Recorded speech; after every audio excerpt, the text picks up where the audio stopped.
Cheesy the Podcast, presented by Just Cheesy Productions.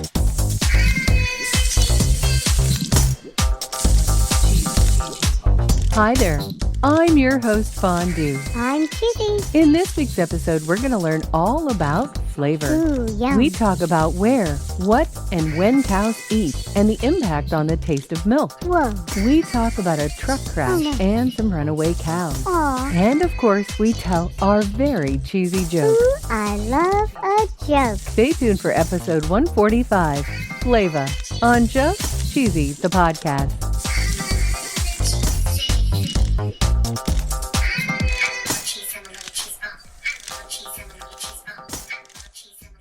The website cheesescience.org describes flavor as taste and aroma. Ooh. They say that our brain combines the information from our tongue with the information from our nose, and the result is flavor. Yum. And apparently they say here that the biochemical process occurring in cheese is very complex and that there are entire books written about it. Really? It's a little bit high level, but if you're interested, there's a book called Cheese, Yeah. Chemistry, Physics, and Microbiology. Whoa. We're going to attempt to keep it simple. Yeah. I'm not a scientist. No, you're not. I'm just a gal that loves cheese. I love cheese. So they say in this article that one of the major processes occurring in almost all cheeses is the breakdown of lactose into lactic acid. Whoa. And they say this has a big effect on flavor. Really? And a big effect on texture. Ooh. The article goes on to say that acid formation lowers the pH of cheese. Whoa. And that often correlates to an acidic, sour, tart flavor in the cheese. Oh, boy. And they say to think of really old cheddar as acidic or sharp. Whoa. They talk here about lipolysis, What? which is the breakdown of milk fat into free fatty acids. Oh. And they talk about the really short fatty acid called butyric acid, Ew. which is what they say the hallmark of so-called rancid flavor, Ew. which is found in cheeses like provolone and feta. Okay. And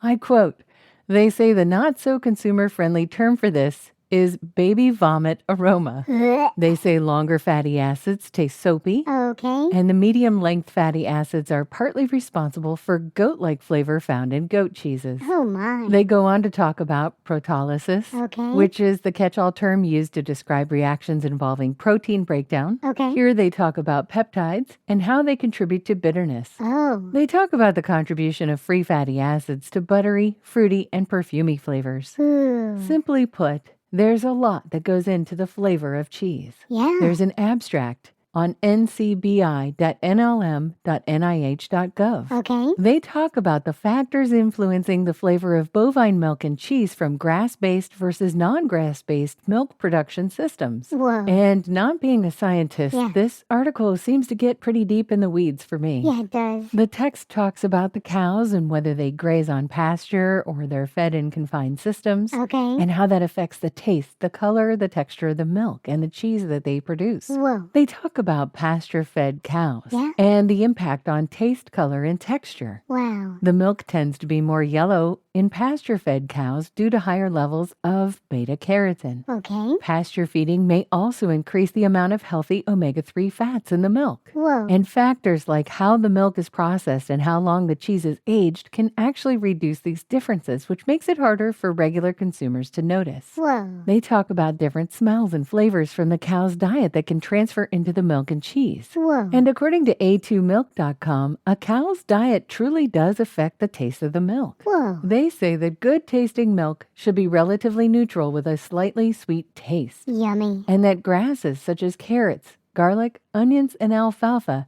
can all make milk unpleasant to drink. Really? And in the movie Napoleon Dynamite, Oh, boy. they talk about Future Farmers of America, the FFA, and a milk tasting competition. Oh, yeah. The movie has Napoleon saying, "This tastes like the cow got into an onion patch."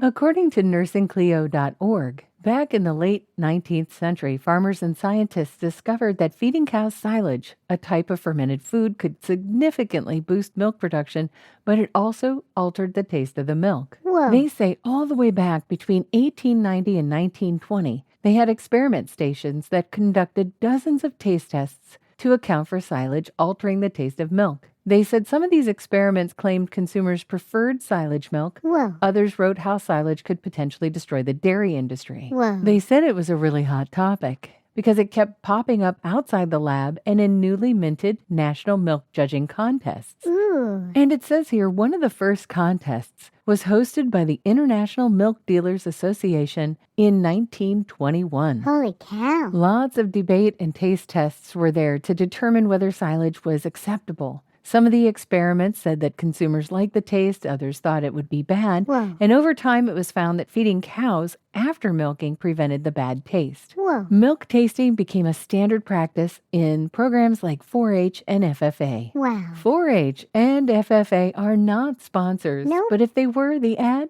would go right here.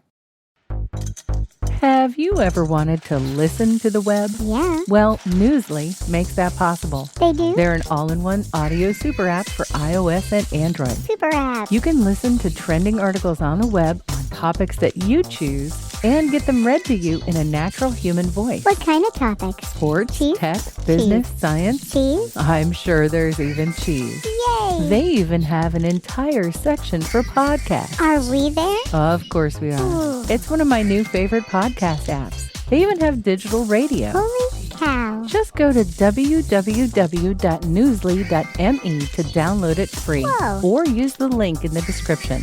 If you use the promo code CHEESY, that'll get you 1 month free premium subscription. Yay. Newsly. Now, back to the podcast.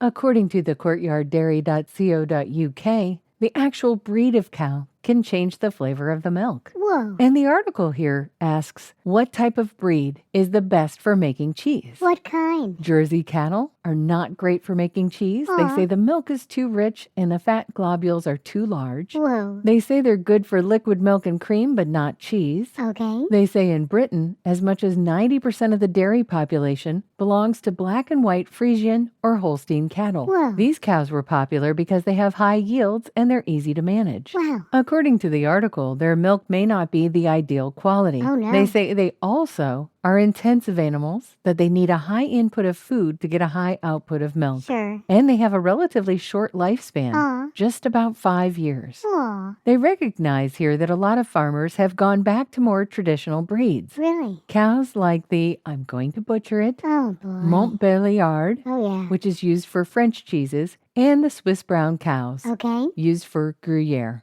They say that Parmesan Vacca Bruna Oh, boy. is made with Swiss brown cows, Okay. Côte Hill is made with red pole cows, Oh. and cheeses like Dale and Cheddar and Summerfield are made with traditional British milking breed dairy shorthorn. Wow. They have some criteria here Okay. on picking a cow to breed for milk. Ooh. They talk about the udder condition. Okay. They talk about legs and feet strength. Whoa. They talk about the ratio of fat, protein, and lactose in the milk. Yeah. The breed's relationship with existing animals, Ooh. how easy they are to milk, Yeah. temperament, and their ability to cope with localized environments. Whoa. When we're talking about a cow's environment, we're talking about terroir. Terroir. According to webrestaurantstore.com, terroir refers to the geographical conditions of a place that affect the taste of what is grown there. Oh. This terminology is pretty popular in wine. Like champagne. Oh. It's only considered champagne if it's grown in France's region of Champagne. Ooh la la. Or you could think of chocolate. Cacao is grown throughout the world, Cacao. but because it's grown in different areas, sometimes it reflects a fruity note, Ooh. and other times it has a more robust taste. Ooh. When we talk about cheese, we're talking about things like aging in a cave Whoa. or injecting with bacteria. Oh, yeah. There are 4 distinct factors that make up terroir, Okay. which is climate, soil, topography, and people. Wow. The first 3 are environmental factors like geographical conditions Yeah. like sunlight, rainfall, air quality, temperature, land elevation, soil type, and even the plants growing nearby. Wow. When we're talking people, we're talking about how those people actually interact with the cows and how they get the milk. Whoa. It's time for my favorite segment. This week in cheese. According to